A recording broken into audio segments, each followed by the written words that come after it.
For this deck testing video, we're going to be taking a look at another way to build Guildsworn. I know there are like a million ways to do so, but this is very specifically a prophecy heavy build. This is meant to be an aggressive deck.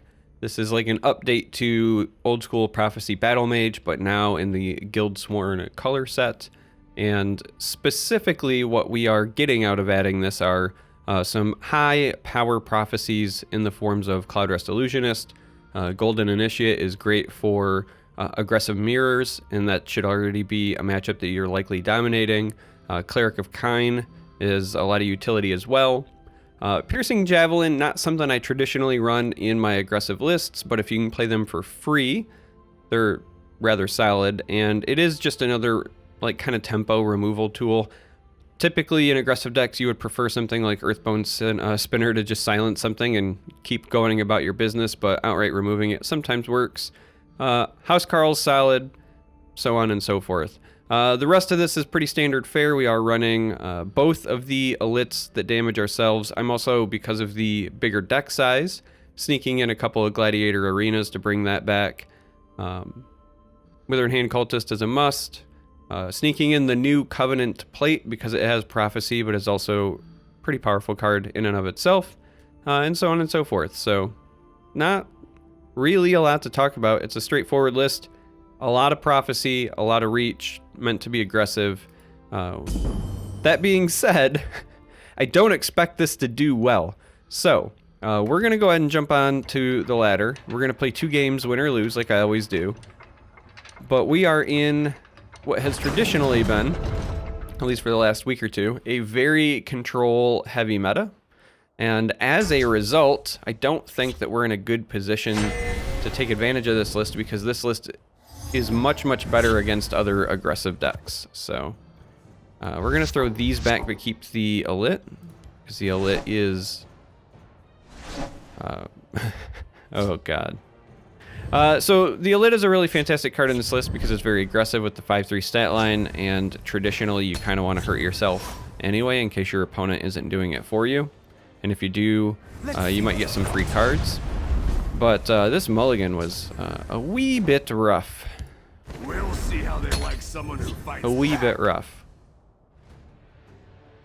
Now I will say one of the things I like about this particular list is there are a fair amount of tools to like extend your snowball, extend your reach. I will do this just because I expect them to take this trade. And what I mean by that is that Fate Weaver, for example, is really powerful, but we also have Abner Tharn now, and you can copy your own Fate Weavers, which is kind of cheeky. Because we're a little bit higher up on the curve, running cards like Merrick isn't necessarily a bad thing. Oof. Hey, speaking of Abner. Hello, hello. Alright, we are at the point now where we kind of, I think, want to let them hit me. And as much as I want to contest, I need to start turning things around. This Javelin is likely getting played on this and or something else next turn. I would really like to save this for an opposing Sower of Revenge that I fully expect to come down this next turn as well. But we don't really have the opportunity to do that. So I think what we're going to do is just do this. Pulls a little bit of damage off the board, gets a body on the board for us. We can't play it here because they'll just take the value trade and then not break a rune and then further develop. We want a prophecy. And we will take this. I am running one of Staff of Ice. As you can see, we just hit it. Staff of Ice is not as good as Lightning Bolt, but it is technically like a +3 in terms of your damage output. If you play it from hand, it's still a bit of reach. Alright, so we're going to go ahead and just nuke the Troll and get an attack in. And then maybe next turn roll this Fate Weaver, try to set ourselves up for a really powerful turn 7 Merrick.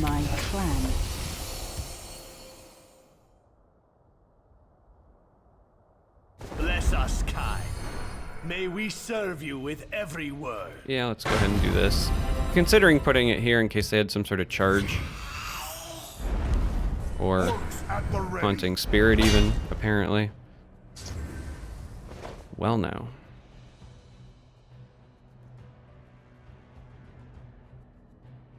So Fate Weaver is an option, but if we don't hit anything, it's going to feel pretty bad. Our other options are Cloud Rest and Rift Thane.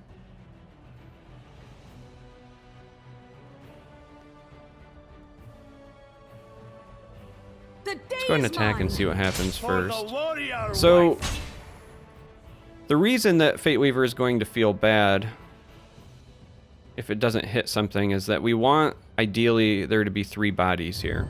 Now, we could just load up and make sure that we have 4, and then this would also have, this would be a 2/4 guard, so this would die to this, but the clan captain by itself wouldn't be able to kill any of these. They would have to play something else that buffs, and they've already played 1 clan captain, so it would likely have to be something like a steel scimitar, or in that vein. So this is tempting. It just means you don't get any Cloud Rest value.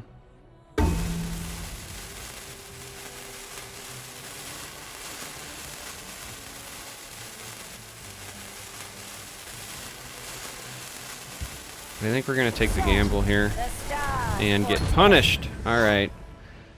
Take it all back. Get punished.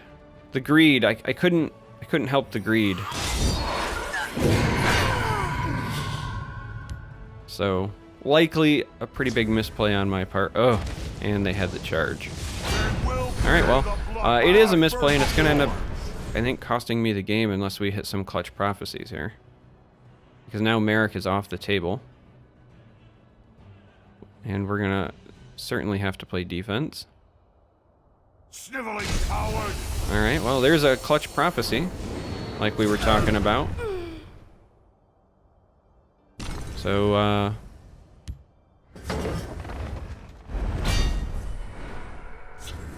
not as bad as it could have been. Let's go ahead and do this. Not be on the wrong side of history.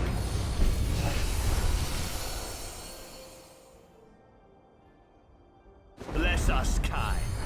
May we serve you with every word. I really, really, really would like to take the value trade here, but we cannot leave this on the board.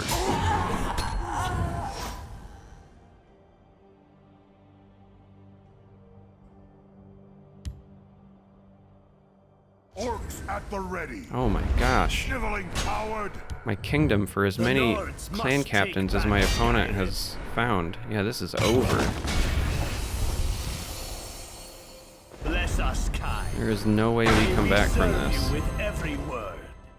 They're gonna Stormcloak. have what, another charger? A steel scimitar on something? I assume this is another charger. Oh man, they could have had lethal if they would have done this and then sacrificed. Alright, so we have 9 damage on the board. And we do have the ability to provide guard while also making some value trades if that was something that we were interested in. But at this point, I think we just take the Merrick, hope for the high roll victory, because let's be honest, my greed cost me this game. That's fine. I fully accept it.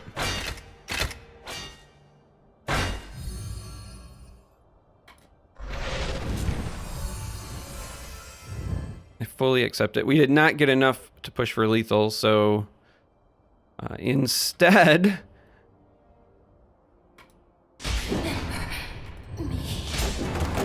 I'll teach you to disrespect us. instead we're gonna do this.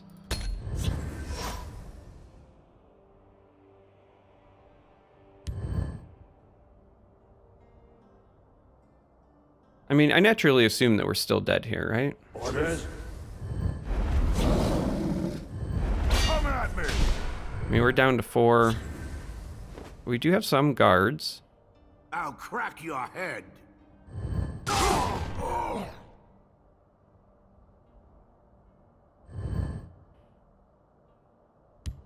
Fighters Guild. Let's see what this draws us first. Okay. I'll teach you to disrespect a Thon. I really want to play this a lit, but I don't think that I can afford to.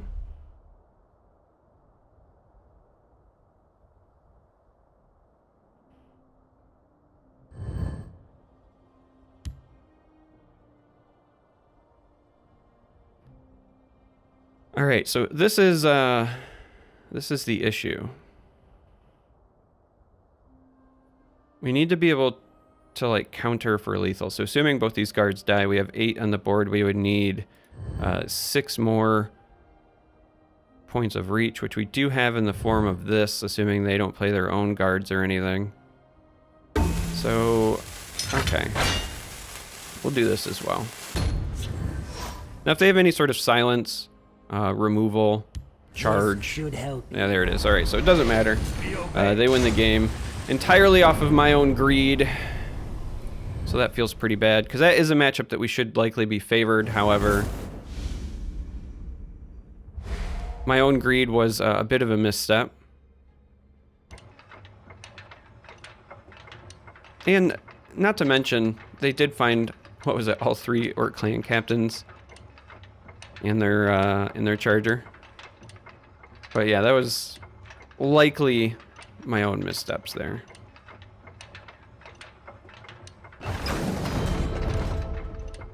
I just really, really wanted to hit something off that Fate Waiver, because if you could have rolled it, for example, potentially into something like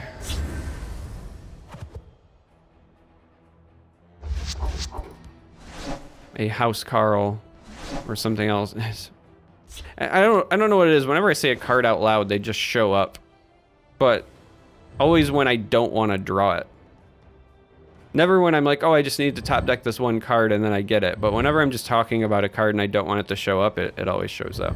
But yeah, like something like a House Carl would have been fantastic. But anyway, learn from my mistakes. Don't be greedy. Don't take unnecessary risks. You will be punished. What did you expect? A friendly All right, we're up against Empire. It's likely going to be some kind of Empire business with House control. Maybe not with the pawnbroker play here, but for Valenwood. we're gonna go ahead and just tip our hand. When you play stuff like this, you don't know 100% if your opponent's on control or aggro or whatever. But once you play this, My business with none of it. the cat is out of the bag. Oh, how I wish I had another 2-drop to pair with this, but we do not. Could play this on a nice budget, but I think we still want to develop Black Dragon here, so let's just go ahead and take this. Take control of field lane again. And I shall cure it. I suspect White Bear is going to take this trade.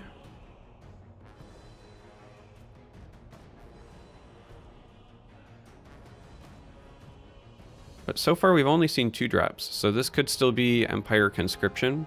This could be more like a mid or token-based Empire, because I could see both of these cards Care to make a friendly played in that. Yeah, see, Gambler and Trader. Okay, so this was a more like a mid or aggressive based Empire. I'll profit. Now I know that we have these, but This is on I your think the Earthbone here makes an awful lot of sense. Keep your distance. Even though we are just giving our opponent a ton of cards. Move aside. Imperial business. Alright. You Oathman to trade up. Well done, sir. Well done.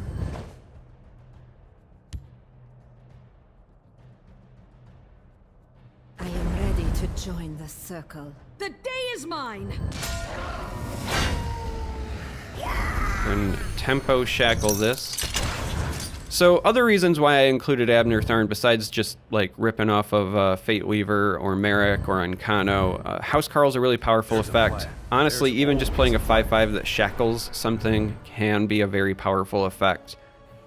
And this is just your own deck. This isn't even counting, again, you can copy your opponent's necromancers. There's all sorts of fun and interesting things that you can do.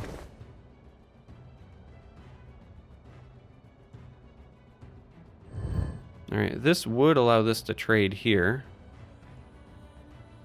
Though I'm not necessarily convinced that's something I want to do. I think that this is still just going to be an Abner play.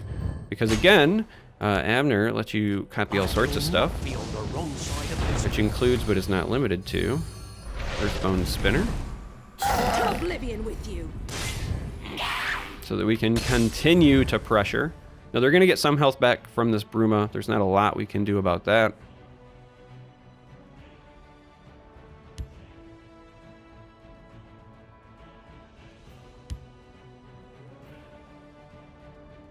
But we have some reach in our hand.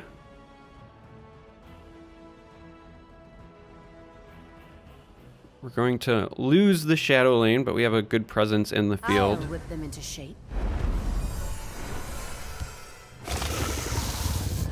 Ooh, giant snake. Well done. Steps our extension anyway. Get out of my sight!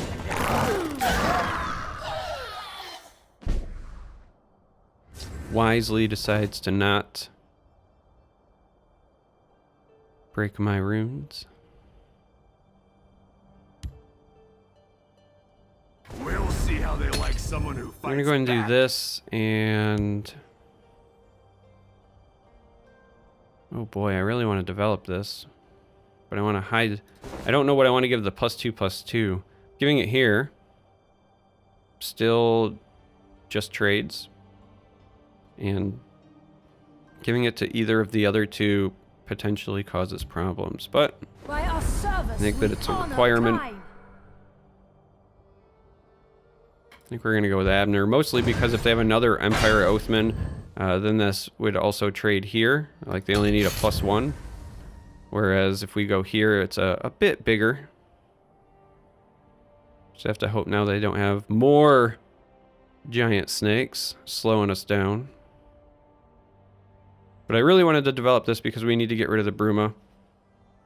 It's a source of health gain. So their second one, hopefully we don't run into a triplicate issue.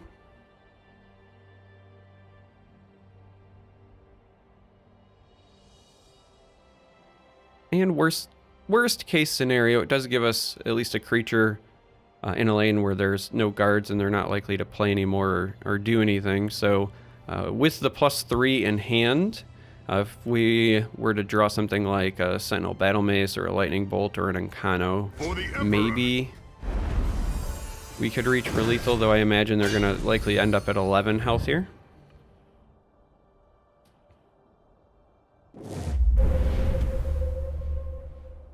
Taking away the guard. Have business with House Blood. Uh-oh. Pawnbroker value.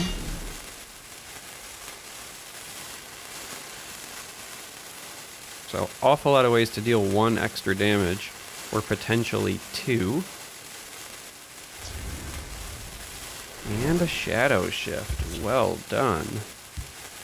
Here comes what's likely going to be that other creature. So 11 is where they end up. I'll find you the finest recruits in soon. Kind of like we anticipated. They didn't get a chance to attack because of the turn timer, though.